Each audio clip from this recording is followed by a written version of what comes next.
सलाम दोस्तों, मैं हूं उमैस मुनीर। आप देख रहे हैं हमारा YouTube चैनल। दोस्तों, वो लोग जो कि पाकिस्तान को आलमी तौर पर तनहा करना चाहते थे, अब उन पर कुदरत नाराज हो चुकी है, उन पर कुदरत का कहर बरस रहा है और पाकिस्तान आलमी सतह के ऊपर, आलमी स्टेज के ऊपर पै दर पै धमाके करता चला जा रहा है। और अब दुनिया के अहम तरीन जो फौजी कमांडर्स हैं वो पाकिस्तान के अंदर आ चुके हैं, जिनके अंदर ताजिकिस्तान, जिनके अंदर उज़्बेकिस्तान और जिनके अंदर किर्गिज़स्तान समेत अमरीकी सेंटकॉम के जो चीफ हैं जनरल कुरेला। जी हाँ दोस्तों, ये वही जनरल कुरेला हैं जिन्होंने पाकिस्तान को अपना फिनोमिनल पार्टनर कहा था उन दिनों में जब पाकिस्तान और भारत की कशीदगी अरूज के ऊपर थी, इनके माबैन जंग जारी थी और यह फैसला हो रहा था कि अमेरिका किसकी तरफ खड़ा होगा। अब वो पाकिस्तान की तरफ खड़ा हुआ था और अब उस बात का सबूत देने के लिए पाकिस्तान के अंदर उनके जो चीफ हैं वो आ चुके हैं। ये तमाम तर चीफ्स मिलकर क्या करने वाले हैं पाकिस्तान के अंदर, जो इनकी ये मीटिंग हुई, ये जो कॉन्फ्रेंस हुई है, इसके बाद क्या होने वाला है? क्या पाकिस्तान को DF-17 हाइपरसोनिक मिसाइल सिस्टम मिलने वाले हैं या फिर HQ-19 पाकिस्तान को चाइना से दिया जाएगा? पाकिस्तान ने पिछले चंद दिनों में आलमी सतह के ऊपर कितनी इज्जत कमाई है और उसके मुकाबले में हमारे हमसाए क्या कर रहे हैं? क्या हमारे हमसाए महज साजिशें कर रहे हैं या फिर उनको कोई कामयाबी भी मिली है या वो कुछ समेटने में कामयाब भी हुए हैं? आज की वीडियो में आपके सामने तमाम पर तफसीलात रखेंगे, लेकिन उससे पहले हमारी आपसे 10 गुजारिश है कि इस चैनल को लाइक कीजिए, सब्सक्राइब कीजिए और बेल आइकन को लाजमी दबा दीजिए ताकि हर नई आने वाली वीडियो आप तक बर वक्त पहुंच सके।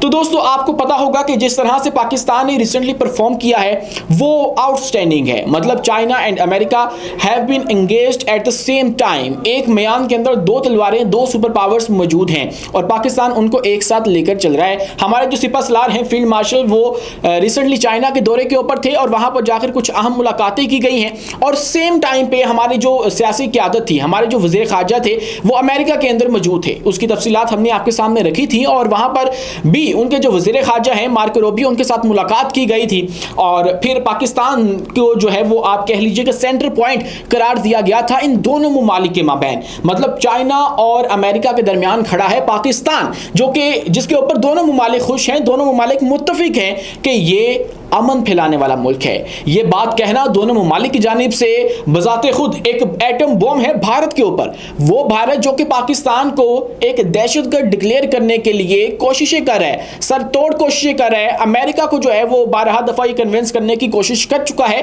कि भाई ये टेररिस्ट स्टेट है, आप लोग इसको सपोर्ट मत करो। उसके बाद आप देखिए कि आलमी अदारों को लेटर्स लिखे गए। आप देखिए IMF के साथ हमारा प्रोग्राम खराब करने की कोशिश की गई। FATF को कहा गया कि आप लोग पाकिस्तान को जो है वो ब्लैक लिस्ट में डाल दो, जो उनकी लिस्ट होती है उसके अंदर डाल दो और पाकिस्तान को मनी लॉन्ड्रर डिक्लेयर कर दो, पाकिस्तान को टेररिस्ट जो स्टेट है वो डिक्लेयर कर दो। लेकिन हर जगह पर इनको नाकामी हुई। अब हो क्या रहा है? पाकिस्तान ने रिसेंटली कुछ मुलाकातें की हैं और कल हमने आपको बताया था कि पाकिस्तान ने एक दिन के अंदर 4 बड़ी जो ताकतें हैं उनको इंगेज किया।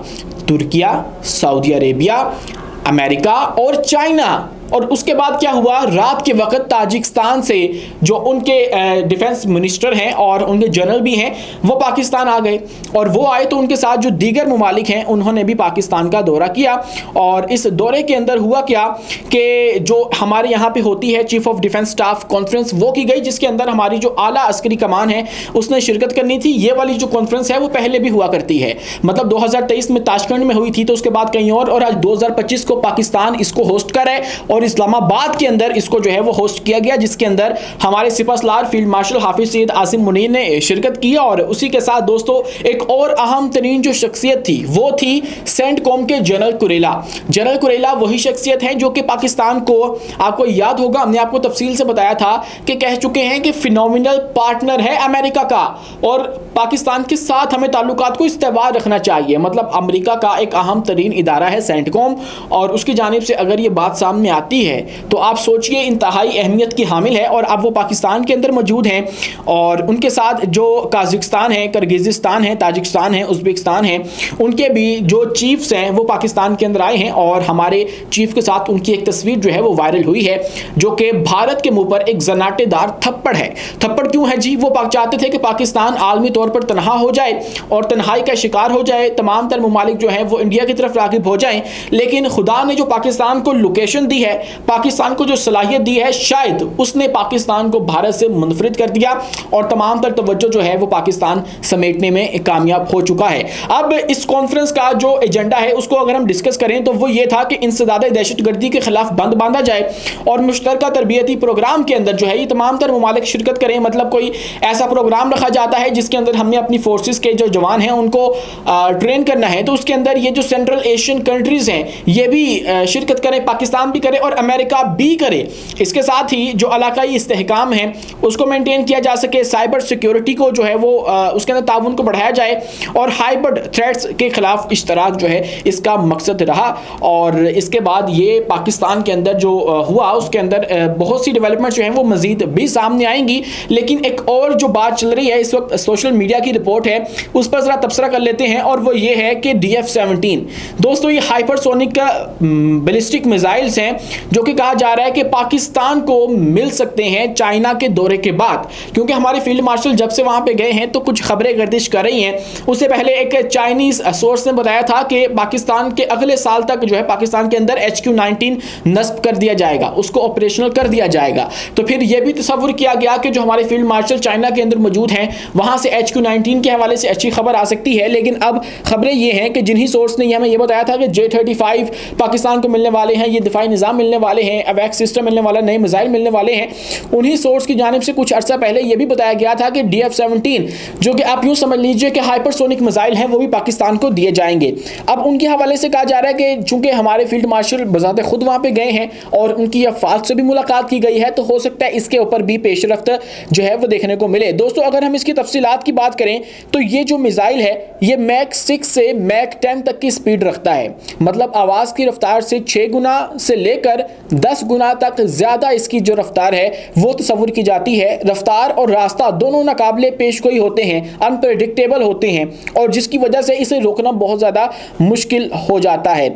इम्कान कम है कि पाकिस्तान को DF-17 को बराह रास्त खरीदने को मिले, लेकिन ज़्यादा मुमकिन रास्ता यह है कि चीन से टेक्नोलॉजी जैसे scrum jet engine glide vehicle हासिल की जाए ताकि पाकिस्तान खुद ऐसे मिसाइल तैयार कर सके। ये वो बातें हैं जो कि इस वक्त दिफाई हलकों के अंदर डिस्कस हो रही हैं। तो ऐन मुमकिन है कि पाकिस्तान को आने वाले दिनों के अंदर ये हाइपरसोनिक जो मिसाइल है वो दे दिया जाए, क्योंकि पाकिस्तान के पास पहले इस तरह के मिसाइल मौजूद नहीं है। हाइपरसोनिक के ऊपर यूँ हमने काम जो है वो नहीं किया, लेकिन हम कर रहे हैं और जल्द ही हम उसको हासिल कर लेंगे। और उसके बाद दोस्तों जो मजीद डेवलपमेंट्स हो रही हैं अगर आप उनको मुलाहिजा करें तो पाकिस्तान ने किन किन को एंगेज किया।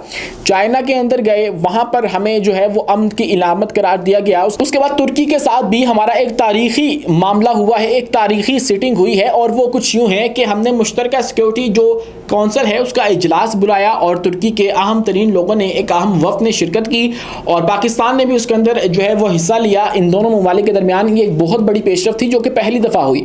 उसके बाद अमेरिका में जो उनके वज़ीर ख़ारजा हैं उनके साथ मुलाकात, पाकिस्तान की मुलाकात, ये भी एक तारीखी लम्हा था। उसके बाद जो चाइना के साथ मुलाकात थी उसी वक्त में ये खुद एक तारीखी लम्हा था कि चाइना और तुर्किया जो है वो एक वक्त में चाइना और अमेरिका जो है वो एक ही वक्त में पाकिस्तान के साथ इंगेज्ड है, पाकिस्तान के ऊपर जो है वो निछावर जा रहा है, निछावर हो रहा है।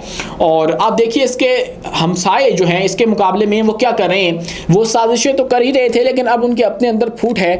उनके मीडिया भी अब ना चाहते हुए ये सवाल करने पे मजबूर है। मतलब उनका मीडिया कुछ यूँ भी चलता है कि जो आवाम सुनना चाहती है वो उसको चलाते हैं, उसको हाइप देते हैं। तो अब वो चाह रहे हैं कि हमारी जो हुकूमत है वो इस बात को डिक्लेयर करे कि हमारा कितना नुकसान हुआ है और उनके पार्लियामेंटेरियंस भी बार बार इस दुखती रग के ऊपर हाथ रख रहे हैं और अपनी हुकूमत को फोर्स कर रहे हैं कि भाई आप लोग बताओ कि हमारे तैयारे गिरे हैं। जब तक आप लोग बताओगे नहीं तब तक ये मामला सॉर्ट आउट नहीं होगा और हम लोग इस कन्फ्यूजन में रहेंगे, हमारी आवाम कन्फ्यूजन में रहेगी कि आखिर हमारा नुकसान किस हद तक हुआ है। तो इसीलिए अब उनकी आवाम ये मुतालबा कर रही है अपनी जो हुकूमत है उससे, और उसी के साथ साथ दोस्तों आलमी सतह के ऊपर उनको बहुत ज़्यादा जो है वो हजीमत उठाना पड़ रही है।